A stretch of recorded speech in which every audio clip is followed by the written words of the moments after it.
Hello दोस्तों, कैसे हैं आप सब। आशा करता हूँ आप सभी स्वस्थ होंगे, खुश होंगे, मन लगा के जम के अपनी तैयारी कर रहे होंगे। इस वीडियो में हम लोग डिस्कस करेंगे यूएनएफसीसी की कॉप 30 के बारे में, एक ऐसा मुद्दा जिसके बारे में हम सभी को जानना चाहिए। बेसिकली एनवायरनमेंट से रिलेटेड एक ऐसा टॉपिक है जिसमें हम लोग डिस्कस करते हैं कि कैसे क्लाइमेट चेंज से हम सभी फाइट कर सकते हैं। आज हम सभी क्लाइमेट चेंज से जो एसोसिएटेड इफेक्ट्स हैं वो फेस कर रहे हैं। वे ऑफ बंगाल में साइक्लोन्स आ रहे हैं, जो वेदर पैटर्न होता था वो चेंज हो चुका है। सर्दियां जो पहले कभी कितनी लंबी हुआ करती थी अब वो सिकुड़ के रह गई हैं। टेम्परेचर राइज होता जा रहा है। गर्मियों में आप देखो, हर साल नया रिकॉर्ड बनता है, कभी 50, कभी 55, कभी 52, इस तरह के रिकॉर्ड्स देखे जाते हैं। ग्लोबल टेम्परेचर जो है वो राइज पे है। तो एनवायरनमेंट से रिलेटेड जो भी इंपॉर्टेंट ग्लोबल लेवल पे मीटिंग हो रही है कि कैसे हम इस क्लाइमेट चेंज के इफेक्ट को रिड्यूस कर सकते हैं, कैसे क्या मिटिगेशन प्रोसेस होना चाहिए, क्या एडेप्टेशन टेक्नोलॉजीज होनी चाहिए, इन सब को लेकर के कॉप 30 की ये इंपॉर्टेंट मीटिंग हेल्ड हुई है बेलेम ब्राजील में। आज से 10 साल पहले पेरिस में आपका पेरिस एग्रीमेंट हुआ था, जो कॉप 21, बेसिकली कॉप यूएनएफसीसी की कॉप 21 थी। COP stand for conference of parties, that is known for Paris agreement. तो पेरिस एग्रीमेंट में कुछ इंपॉर्टेंट कमिटमेंट किए गए थे। माना गया था कि आगे आने वाले टाइम में हम इन जो भी हमारे टारगेट्स हैं, जो भी हमारे गोल्स हैं, चाहे डेवलप नेशन के द्वारा कुछ फंडिंग इकट्ठा करने की बात की गई हो, चाहे डेवलपिंग नेशंस को टेक्नोलॉजी प्रोवाइड किए जाने की बात की गई हो, चाहे हर देश का अपना खुद का एक एनडीसी टारगेट्स हो, इन सारे टारगेट्स को हम लोग शॉर्ट टर्म में मीट करेंगे, सो दैट जो लॉन्ग टर्म का टारगेट है कि लॉन्ग टर्म में जो ग्लोबल टेम्परेचर है वो 2 डिग्री से राइज नहीं होना चाहिए, ये 1.5 डिग्री तक ही रहना चाहिए, इस चीज को मीट किया जा सके। इन्हीं सारे टारगेट्स का असेसमेंट है ये कोप 30 कि हमने 10 सालों में आखिर किया क्या। सिर्फ पॉलिसीज बनी, सिर्फ बातें हुई, या फिर उन पे कुछ एक्शन भी लिए गए। चलिए डिस्कस करते हैं इस न्यूज को डिटेल में, समझने की कोशिश करते हैं क्या है सिग्निफिकेंस यूएनएफसीसी का।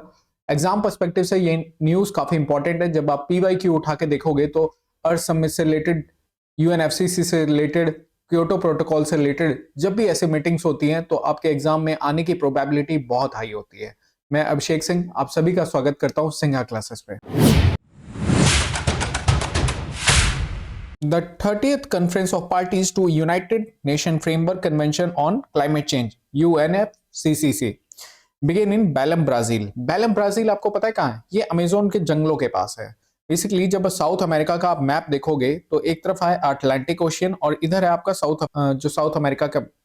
साउथ अमेरिका में ब्राजील कंट्री के बिल्कुल नॉर्थ ईस्ट कॉर्नर में, नॉर्थ और ईस्ट के मिडल में एक छोटा सा प्लेस है, एक छोटी सी सिटी है बेलम। वहां ये मीटिंग हेल्ड की हुई है। जानते हैं इस प्लेस का सिग्निफिकेंस क्या है? क्योंकि ये अमेजोन रिवर के बेसिन पे है, आसपास अमेजोन के जंगल्स भी हैं। सो ये दिखाने वर्ल्ड को या लीडर्स को या कहो लोगों को, ये इसके द्वारा दर्शाया गया है कि अब सिर्फ बात करने का टाइम नहीं रह गया है, अब एक्शन लेने का टाइम आ गया है। अब सिर्फ पॉलिसी बनाने का टाइम नहीं रह गया है, अब उन पे एक्ट करने का टाइम आ गया है। सो जानबूझ करके इसी सिटी को प्लेस किया गया, इसी सिटी को चुना गया इस मीटिंग के लिए। इस मीटिंग को ना इम्प्लीमेंटेशन कॉप भी कहा जा रहा है, इम्प्लीमेंटेशन मीटिंग भी कही जा रही है। क्यों? क्योंकि यहाँ पे बात की गई कॉन्फ्रेंस ऑफ जो कोप 21 हुआ था, जो पेरिस एग्रीमेंट हुआ था, उसमें जो कमिटमेंट किए गए थे, जो पॉलिसीज बनाए गए थे, उनको इम्प्लीमेंट करने की, उन पे स्ट्रिक्ट एक्शन लेने की, उनको एक्शन के थ्रू इम्प्लीमेंट करने की, ठीक है, एनफोर्समेंट एक्शन लेने की। That's why this meeting is considered as a implementation meeting, implementation COP. जो फोकस एरिया रहने वाला है कोप 30 में, कौन कौन से मुद्दे हैं जो वहां पे फोकस में बने रहेंगे। अगर फोकस एरियाज की बात करें तो सबसे पहले 6 थीमेटिक एरियाज पे फोकस किया गया है। पहला जो एरिया है वो है आपका energy, industry and transport transitions. क्यों? क्योंकि इंडस्ट्री और एनर्जीज ये दो ऐसे सेक्टर है जहां से कार्बन एमिशन बहुत ज्यादा होता है, जहां से ग्रीन हाउस एमिशन बहुत ज्यादा होता है। तो कहीं ना कहीं उसको लो कार्बन एमिशन में चेंज करने की जरूरत है। नॉन रिन्यूएबल जो सोर्सेस ऑफ एनर्जीज है उनको रिन्यूएबल सोर्सेस ऑफ एनर्जीज में ज्यादा डिपेंडेंट, इंडस्ट्रीज को उन पे ज्यादा डिपेंडेंट उनकी तरफ शिफ्ट करने की सख्त जरूरत है, सो दैट कार्बन एमिशन को कम किया जा सके। आज ईवी की बात होती है, आज पब्लिक ट्रांसपोर्ट को ज्यादा यूज करने की बात करते हैं। जितने ज्यादा पर्सनल व्हीकल बनेंगे और उसमें भी स्पेशली पेट्रोल और डीजल के जो व्हीकल्स होते हैं तो उनसे एमिशन उतना ही ज्यादा हाई होगा। आप दिल्ली की कंडीशन देख सकते हैं एग्जाम्पल। लोग सिर्फ स्टबल बर्निंग को, मतलब अभी प्रोटेस्ट भी हुए इस चीज के रिगार्डिंग कि सरकारें स्टेबल बर्निंग को ब्लेम करती है, बट कोई रियल एक्शन नहीं लेता। रियल एक्शन के जो मेन काउज है, जो दिल्ली पॉल्यूशन का मेन काउज कंसिडर किया जा रहा है, वो कहीं ना कहीं वहां का जो व्हीकल से निकलने वाला धुआं, इंडस्ट्री से निकलने वाला धुआं, ये सब वहां के एयर पॉल्यूशन के मेन रीजन माने जा रहे हैं। दूसरा जो पॉइंट है वो stewardship of forest, oceans and biodiversity including protection of the indigenous communities. देखो जो फॉरेस्ट में रहने वाले कम्युनिटी है ना, ये काफी सस्टेनेबल तरीके से रहते हैं, वो ट्रेडिशनल तरीके से रहते हैं। स्पेशली हम इंडियंस तो इस चीज को बहुत अच्छे से रिलेट कर सकते हैं। हमारे जो दादा परदादा होते थे, अब आज भी देख लो बहुत सारी ऐसी चीजें होती हैं जो भले ही साइंटिफिक बेसिस पे वो एक्सप्लेन न दे सके, बट उनका जो लाइफ स्टाइल होता था, उनका जो खाने पीने का तरीका होता था, वो उनको हेल्दी बनाए रखता था। उनकी लॉन्ग लाइफ रहा करती थी। आज के लोग 70 75 जाते जाते लुढ़क जाते हैं, पहले के लोग 100 100 साल जिया करते थे, हेल्दी रहते थे, बीमारियां कम रहती थी। सिमिलर वे जो फॉरेस्ट में रहने वाले लोग होते हैं, उनको पता रहता है कि फॉरेस्ट के साथ कैसे रहना है। वहां वो कभी नेचर को हानि नहीं पहुंचाते। ये तो बाहर के लोग हैं जो वो पेड़ों को काटना शुरू कर देते हैं, अर्बनाइजेशन और बड़ी बड़ी मल्टी समझो मॉडल, उनके अलग अलग जो भी उनका मैप होता है उसके बेसिस पे नुकसान पहुंचाते हैं, ठीक है, अपना कॉमर्शियलाइजेशन के चक्कर में। तो कहीं ना कहीं इंडिजीनियस प्रोटेक्शन, इंडिजीनियस जो वहां के लोग हैं उनको प्रोटेक्ट करना है, साथ ही साथ फॉरेस्ट और जो इकोसिस्टम बायोडाइवर्सिटी को कंजर्वेशन करने की बात की गई है। क्योंकि अगर फॉरेस्ट कंजर्व रहेंगे, बायोडाइवर्सिटी कंजर्व रहेगी, तो ये कार्बन सिंक का काम करते हैं, कार्बन को एब्जॉर्ब करने का काम करते हैं, तो कार्बन एमिशन लो होगा, क्लाइमेट चेंज को फाइट करने में हेल्प मिलेगी। Third point is the transformation of the food system for sustainability. जो फूड सिस्टम है उसमें इस तरीके से अब एग्रीकल्चर को बढ़ावा देना है कि सॉइल कंजर्वेशन किया जा सके। अब उसमें खाद डाले जा रहे हो, सॉइल की क्या होती है, उर्वरक क्षमता जो होती है, जो उनकी क्रॉप उगाने की क्षमता होती है, उसको हानि पहुंचता है। इरिगेशन के चक्कर में कितना ज्यादा आपका देखो वाटर बर्बाद होता है, वाटर वेस्टेज होता है। तो कहीं ना कहीं पानी को बचाना है, सॉइल को बचाना है, क्रॉप जो है उनको क्लाइमेट के अकॉर्डिंग अडेप्टेशन, मतलब अगर किसी एरिया में बारिश कम हो रही है because of the climate change, तो ऐसे क्रॉप्स को वहां पे मतलब जीएम क्रॉप्स को वहां पे डालना है जिनको कम पानी में भी, कम बारिश में भी वो उग सके, सो दैट न्यूट्रिशनल सिक्योरिटी से जो फूड सिक्योरिटी है उसके साथ भी मीट किया जा सके, साथ ही साथ किसानों का भी फायदा हो, सॉइल भी कंजर्व रहे और वाटर का वेस्टेज भी। तो इस तरीके से एग्रीकल्चर और फूड सिस्टम को ट्रांजिशन करना है। Fourth point is resilience in the cities infrastructure water management. जो सिटीज में आप देखो रेन वाटर हार्वेस्टिंग को बढ़ावा देना है। सिटीज में क्या होता है आपका, इतना एक जैसे कहते हैं ना, डेवलप की जा रही है, कोई प्रॉपर इंफ्रास्ट्रक्चर नहीं है, इसकी वजह से बारिश का पूरा पानी बर्बाद होता है। तो कहीं ना कहीं रेन वाटर हार्वेस्टिंग की जरूरत है। सोलर पैनल्स आज प्रमोट किए जा रहे हैं। क्यों प्रमोट किए जा रहे हैं? क्योंकि जो थर्मल पावर प्लांट है उसमें कोल से बिजली बनाई जाती है और इसकी वजह से पॉल्यूशन होता है, ग्रीन हाउस इफेक्ट होता है। तो सोलर पावर प्लांट्स को सोलर पैनल्स को बढ़ावा देने का यही टारगेट है कि कहीं ना कहीं एक तो आदमी सेल्फ डिपेंडेंट रहेगा। इंडिया में इतने ज्यादा आपकी सूरज की किरणें रहती हैं, इंडिया में आप मान के चलो 12 में से 8 9 महीने तो हमारे यहाँ सन की ब्राइट किरणें रहती हैं। क्यों ना उस सोलर एनर्जी का फायदा उठाया जाए। जो बारिश में पूरी सिटी के लिए फ्लड बन जाता है, उसी बारिश के पानी को कंजर्व किया जाए फ्यूचर नीड्स के लिए, है ना। तो डिजास्टर प्रिपेयर्डनेस को बढ़ावा देना है। सिटीज को ऐसा बना देना है ना कि चाहे ड्रॉट आए, चाहे फ्लड आए, चाहे अर्थक्वेक आए, उन सब चीजों को हमारा इंफ्रास्ट्रक्चर, हमारी सिटीज झेल सके। इस तरीके से सिटीज को ट्रांजिशन करना है। And sixth point is the human and the social development ensuring A just transition. मतलब आपकी पॉलिसीज ऐसी हो, उसमें ऐसा ना हो कि डेवलपमेंट प्रोसेस रुक जाए। आपकी जो क्लाइमेट चेंज से डील करने के लिए जो भी आप पॉलिसीज लाओगे, उसमें सस्टेनेबल डेवलपमेंट का कंसेप्ट होना चाहिए। डेवलपमेंट भी हो बट वो सस्टेनेबल हो, एनवायरमेंट फ्रेंडली हो। लोगों का, अब बहुत सारे लोग हैं जो कोल इंडस्ट्रीज पे डिपेंड करते हैं। तो ऐसा नहीं होना चाहिए कि आपके प्रोग्रेस के चक्कर में ये जो लोग हैं वो पीछे रह जाएं, उनका जो प्रोग्रेस है वो रुक जाए, मतलब वो अनएम्प्लॉयड हो जाए। इस तरह की चीजें नहीं होनी चाहिए, ठीक है। कहीं ना कहीं सबको साथ लेके चलना है। चाहे आप कोल इंडस्ट्री से अगर कोई जुड़ा हुआ है, तो अगर और दूसरे चीजों में ट्रांजिशन हो रहा है, ग्रीन टेक्नोलॉजी की तरफ अगर ट्रांजिशन हो रहा है, तो वो पीछे नहीं रह जाए, उनको भी साथ लेके चलना होगा। अगला जो पॉइंट है, क्लाइमेट फाइनेंस एंड द एनसीक्यूजी। एनसीक्यूजी क्या है? न्यू कलेक्टिव क्वांटिफाइड गोल। अब देखो 2000 पेरिस एग्रीमेंट जब हुआ था 2016 में, तो वहां पे भी 100 मिलियन यूएस डॉलर का, एक 100 बिलियन यूएस डॉलर का एक कॉर्पस इकट्ठा करने की बात की गई थी to fight the climate change, to जो भी लेटेस्ट टेक्नोलॉजीज है, ऐसी टेक्नोलॉजीज को लाने की बात की गई थी कि ग्रीन टेक्नोलॉजी की बात की गई थी। टेक्नोलॉजीज ऐसी होनी चाहिए जिससे कार्बन एमिशन को लो किया जा सके। तो उस चीज को कहीं ना कहीं वापस से इन्होंने रिवाइज किया है। अभी जो टारगेट बनाया है कि 300 बिलियन एनुअली इकट्ठा करना है, जो 2035 तक 1.35 ट्रिलियन तक इकट्ठा हो जाए, कॉर्पस इतना इकट्ठा हो जाए। अच्छा, इस अमाउंट की जरूरत क्या है? अगर आप नई टेक्नोलॉजी ला रहे हो उसको, तो टेक्नोलॉजी में R&D की भी तो जरूरत होती है ना। अगर आपको एनवायरमेंट जो भी मिटिगेशन प्रोसेस लाने हैं, जो भी आपको एडाप्टेशन टेक्नोलॉजीज लानी है, नए जीएम क्रॉप्स लाने हैं जो क्लाइमेट चेंज को रेजिस्ट कर सके, सो ऐसी चीजों के लिए रिसर्च की जरूरत पड़ेगी, तो वहां पे तो पैसा चाहिए ना। प्लस डेवलप नेशन जो है, डेवलप नेशन में फिर भी कुछ टेक्नोलॉजीज है जो डेवलपिंग नेशन है उनके पास नहीं है पैसे, तो उनको टेक्नोलॉजी भी चाहिए होती है, उनको भी R&D करना होता है, तो कहां से आएगा ये, इन सब चीजों के लिए पैसे चाहिए। सो देयर इज अ कि फाइनेंसिंग, क्लाइमेट चेंज से डील करने के लिए फाइनेंसिंग की सख्त जरूरत है। अगर adaptation and the global goal on adaptation की बात करें, इस कहने का क्या सेंस है, जो साउथ, जो आपके ग्लोबल साउथ नेशन है, ग्लोबल साउथ कहने का ये सेंस नहीं है कि साउदर्न हेमिस्फेयर वाले नेशंस, बेसिकली एक इनफॉर्मल टर्म है कि जो डेवलप्ड नेशंस होते हैं वो अपने आप को ग्लोबल नॉर्थ में रहते हैं, जो अंडर डेवलप्ड या अंडर डेवलपिंग नेशंस है वो अपने आप को ग्लोबल साउथ का पार्ट मानते हैं, ठीक है। तो जो क्लाइमेट चेंज है ना, इनसे ग्लोबल साउथ नेशंस बहुत ज्यादा अफेक्ट होंगे, बहुत ज्यादा अफेक्ट होंगे।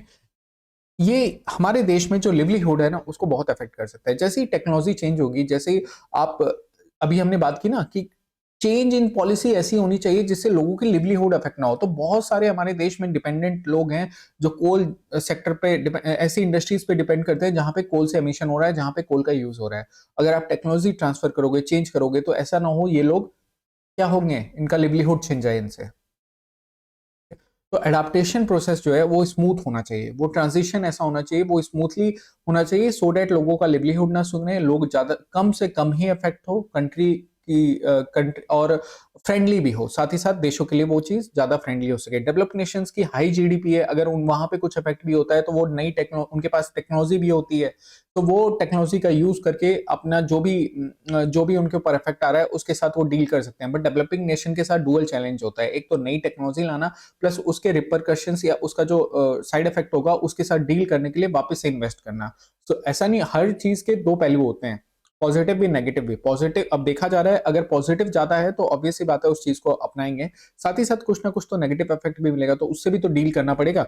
इंडिजीनियस नॉलेज हो गया, traditional practices and local resilience model such as community based water management in India are central to the adaptive adaptation. कहीं ना कहीं हमारा जो इंडिजीनियस नॉलेज था पहले, जिस तरीके से हम लोग जो हमारे देशों में आप गांव में सुनते होंगे आहरा हुआ करता था, याद है?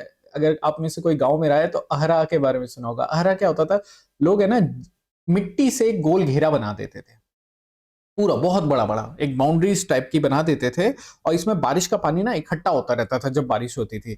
और जैसे ही पानी पूरा भर गया, उसमें पता है गांव के लोग स्विमिंग सीखा करते थे। कैसे सीखते थे? पानी इकट्ठा हो गया, गांव के बच्चे जाते थे, ले डुबकी स्विमिंग सीख जाते थे। कोई स्विमिंग पूल थोड़ी ना होता है गाँव में। फिर वहां पे ना छेद कर दिया जाता था उसके कुछ कुछ हिस्सों में, और उसी छेद से फिर मतलब बड़े बड़े होल्स बना दिए जाते थे, उनसे फिर जो पानी जाता था किसमें, खेतों में पानी जाता था और खेतों की सिंचाई करती थी। So that was the traditional knowledge. सोचो हमारे एंसेस्टर्स कितने साइंटिफिकली आगे थे हमसे, भले ही उनसे साइंस की लैंग्वेज में नहीं समझाएंगे बट वो देसी लैंग्वेज में समझाते थे, उनको पता था कैसे वाटर को कंजर्व करना है। सो इस तरह की चीजों को वापस से लाए जाने की जरूरत है, सो दैट लोगों का लॉस भी ना हो, और एक क्लाइमेट फ्रेंडली चीजों को मतलब क्लाइमेट फ्रेंडली या समझो क्लाइमेट के अकॉर्डिंगली हम लोग चीजों को अडाप्ट कर सके। Transition in the technology access, जो डेवलपिंग नेशंस हैं, जो अंडर डेवलप्ड नेशंस हैं, उनको टेक्नोलॉजी एक्सेस दिए जाने की जरूरत है। जो डेवलप्ड हो चुके हैं उन्होंने खूब एनवायरनमेंट का एक्सप्लॉइटेशन किया, टेक्नोलॉजी बना ली, खूब धुआं उड़ाया, खूब फू फू किया, ठीक। अब उनके पास तो टेक्नोलॉजी है, लेकिन जो डेवलपिंग नेशंस हैं जिनके पास पैसे नहीं है, तो कहीं अगर उनको अब ये डेवलप्ड नेशन ना अपनी टेक्नोलॉजी ट्रांसफर नहीं करना चाहते हैं, वो कहते हैं तुम हमसे मशीनें खरीदो, तो उनसे सिर्फ मशीनें खरीदने की इक्विपमेंट खरीदेंगे। सोचो पूरे नेशंस में अगर किसी कंट्री को लगाना होगा कितना महंगा पड़ेगा, क्योंकि प्रॉफिट मार्जिन और फलाना ढिकाना मिला तो तुम बहुत महंगी होती है चीजें, इक्विपमेंट। रेदर देन अगर किसी भी अंडर डेवलप्ड नेशन को वो टेक्नोलॉजी मिल जाए, तो टेक्नोलॉजी पे वो खुद की उसी टेक्नोलॉजी का यूज करके वो अपने इक्विपमेंट बनाएगा ना, वो बेटर तरीके से अपने इक्विपमेंट बनाएगा, अपनी कंट्री के अकॉर्डिंग बनाएगा, तो उससे उसका फाइनेंशियल जो बर्डन है वो कम रहेगा। तो कहीं ना कहीं ये डेवलप नेशन को समझना होगा कि उन्होंने जो एनवायरनमेंट का एक्सप्लॉइटेशन किया है वो भी ज्यादा किया है, साथ ही साथ उनके पास टेक्नोलॉजी भी ज्यादा है। तो अगर कम्युनिटी डेवलपमेंट की बात होती है कि सारे नेशंस को एक साथ आना है, तो टेक्नोलॉजी ट्रांसफर होना चाहिए, साथ ही साथ फाइनेंसिंग भी डेवलप नेशंस के द्वारा ज्यादा होनी चाहिए। क्लाइमेट नेचर नेक्सस, अब देखो यहाँ पे हमने बात की कि एनवायरमेंट इकोसिस्टम बायोडाइवर्सिटी को प्रिजर्वेशन करने की बहुत जरूरत है। अगर इकोसिस्टम को प्रिजर्व नहीं करोगे, बायोडाइवर्सिटी को प्रिजर्व नहीं करोगे, पेड़ों को नहीं बचाओगे, तो फिर कितने भी मीटिंग कर लो, कितनी भी पॉलिसीज बना लो, इफेक्टिव नहीं होगा। तो जो अभी हैं, जो एटलीस्ट जैसे अमेजोन फॉरेस्ट की बात करते हैं हम लोग, या जो एटलीस्ट एग्जिस्टिंग है, उनको बचाने की सख्त जरूरत है। देन ओनली जो हमारा क्लाइमेट चेंज के अगेंस्ट फाइट है, उसमें हम लोग सक्सेस कर पाएंगे। इंडियाज रोल, इंडिया हमेशा बात करता है कॉमन बट डिफरेंशिएटिंग रिस्पॉन्सिबिलिटी की। ये वही कंसेप्ट है जो मैंने अभी थोड़ी देर पहले समझाया कि जो डेवलप्ड नेशंस हैं वो ऑलरेडी एक्सप्लॉइटेशन बहुत कर चुके हैं एनवायरमेंट का। रिस्पॉन्सिबिलिटी उनकी भी है, हमारी भी है, कॉमन रिस्पॉन्सिबिलिटी है कि एनवायरमेंट को बचाना है, बट उनकी ज्यादा बनती है क्योंकि वो एक्सप्लॉइटेशन का यूज करके खुद को डेवलप कर चुके हैं, खुद की फाइनेंसिंग कर चुके हैं, खुद आज बहुत अच्छी पोजीशन में पहुंच चुके हैं। गरीब देशों को के पास डुअल चैलेंज होता है, अपने लोगों की पर कैपिटा इनकम भी बढ़ानी है, लिविंग स्टैंडर्ड भी बनाना है, क्लाइमेट के साथ भी फाइट करना है, टेक्नोलॉजी एक्सेस भी नहीं होती है हमारे पास। ठीक है, तो यहाँ पे डेवलपिंग नेशंस का ये फर्ज बनता है कि वो डेवलप्ड नेशन का कि वो फाइनेंस करे क्लाइमेट चेंज के अगेंस्ट फाइट करने में, गरीब देशों को टेक्नोलॉजी प्रोवाइड करे सो दैट पूरा वर्ल्ड सुरक्षित रह सके, पूरा वर्ल्ड का जो क्लाइमेट है वो स्टेबल रह सके और क्लाइमेट चेंज के अगेंस्ट हमारी ये जो लड़ाई है वो सक्सेसफुल हो सके। इंडिया ने डोमेस्टिक लेवल पे भी देखो काफी मेजर्स लिए हैं, जैसे नेशनल कार्बन मार्केट की बात करते हैं बाई 20 नेशनल कार्बन मार्केट की जो बात चल रही है 2026 तक, या आप देखो आज घर घर में सोलर पैनल्स आपको दिख जाएंगे, आसपास आपको सोलर पैनल्स दिख जाएंगे। ये क्यों? बिकॉज इंडिया डोमेस्टिक लेवल पे भी जो हमारे टारगेट्स हैं हम लोग शिफ्ट करने की कोशिश कर रहे हैं from renewable to non renewable to renewable sources. आज ईवीज मार्केट में बहुत ज्यादा दिख जाएंगे। ठीक है, आज बाइक देखो, आज बहुत सारी ईवी मतलब इलेक्ट्रिक व्हीकल या बैटरी से चलने वाली जो गाड़ियां हैं, बाइक्स है, वो आपको मार्केट में दिख जाएगी। तो वी आर चेंजिंग ना, we are transforming our transport system, we are changing the way we use to get the electricity. पहले हम लोग थर्मल पावर प्लांट से लेते थे, अभी हम लोग खुद के सोलर पैनल लगा रहे हैं। तो we are working on our commitment, we have a commitment of net zero emission by 2070। So this shows कि हम लोग ना सिर्फ एक अमेजिंग पावर है, हम लोग एक रिस्पॉन्सिबल पावर भी है। ठीक है, सो कोप 30 के लिए, ये जो कोप 30 की मीटिंग है ना, ये एक इंपॉर्टेंट, जैसे कहते हैं ना मूवी में एक इंटरमिशन होता है, उस तरीके से ये एक इंपॉर्टेंट ट्रांजिशन फेज है। यही वर्ल्ड आगे आने वाले टाइम को दिखाएगा कि क्या सिर्फ हम लोग ट्रांजिशन, हम सिर्फ पॉलिसीज पे ही सीमित रहेंगे, क्या सिर्फ हम पॉलिसी ही बनाते रहेंगे, क्या हमारे एक्शन और प्लेजेस के बीच में हम उस गैप को फिल कर सकते हैं ताकि आगे आने वाले फ्यूचर को हम सस्टेनेबल बना सके, हम एक सस्टेनेबल डेवलपमेंट का सपना को सच कर सके। तो दिस वाज ऑल अबाउट कोप 30। और ये याद रखना आपके एनवायरमेंट पर्सपेक्टिव से, चाहे आप प्रीलिम्स की बात करो चाहे मेंस की बात करो, काफी इंपॉर्टेंट है। अगर वीडियो अच्छा लगा, अगर चीजें समझ में आई, तो वीडियो को लाइक करना, शेयर करना, दोस्तों को बताना कि काफी अच्छी एनालिसिस सीरीज चल रही है। यार आप लोग लाइक नहीं करते हो, व्यूज तो आ जाते हैं बट आप लोग लाइक नहीं करते हो। एक लाइक बटन दबाने में क्या मिलता है? आप लोग, मुझे बहुत खुशी मिलती है। जैसे आपको मोटिवेशन चाहिए आपके एग्जाम्स के लिए, वैसे मुझे मोटिवेशन चाहिए आपके फीडबैक से, आपके लाइक से, आपके कमेंट से। तो कनेक्ट कीजिए, लाइव आइए। जितना आप लोग लाइव आएंगे उतना मुझे भी मजा आएगा, आप लोग भी क्वेश्चन पूछ सकेंगे। अगर आपको टाइम चेंज करना है तो वो भी बता सकते हैं, बट आप प्लीज मुझे कमेंट्स के थ्रू, अपने लाइक्स के थ्रू, फीडबैक के थ्रू मुझे जरूर बताइए। आशा करता हूँ वीडियो अच्छा लगा हो। फिर मिलते हैं नए एनालिसिस के साथ, नए लेक्चर के साथ। स्टे ट्यून्ड टू सिंगा क्लासेस।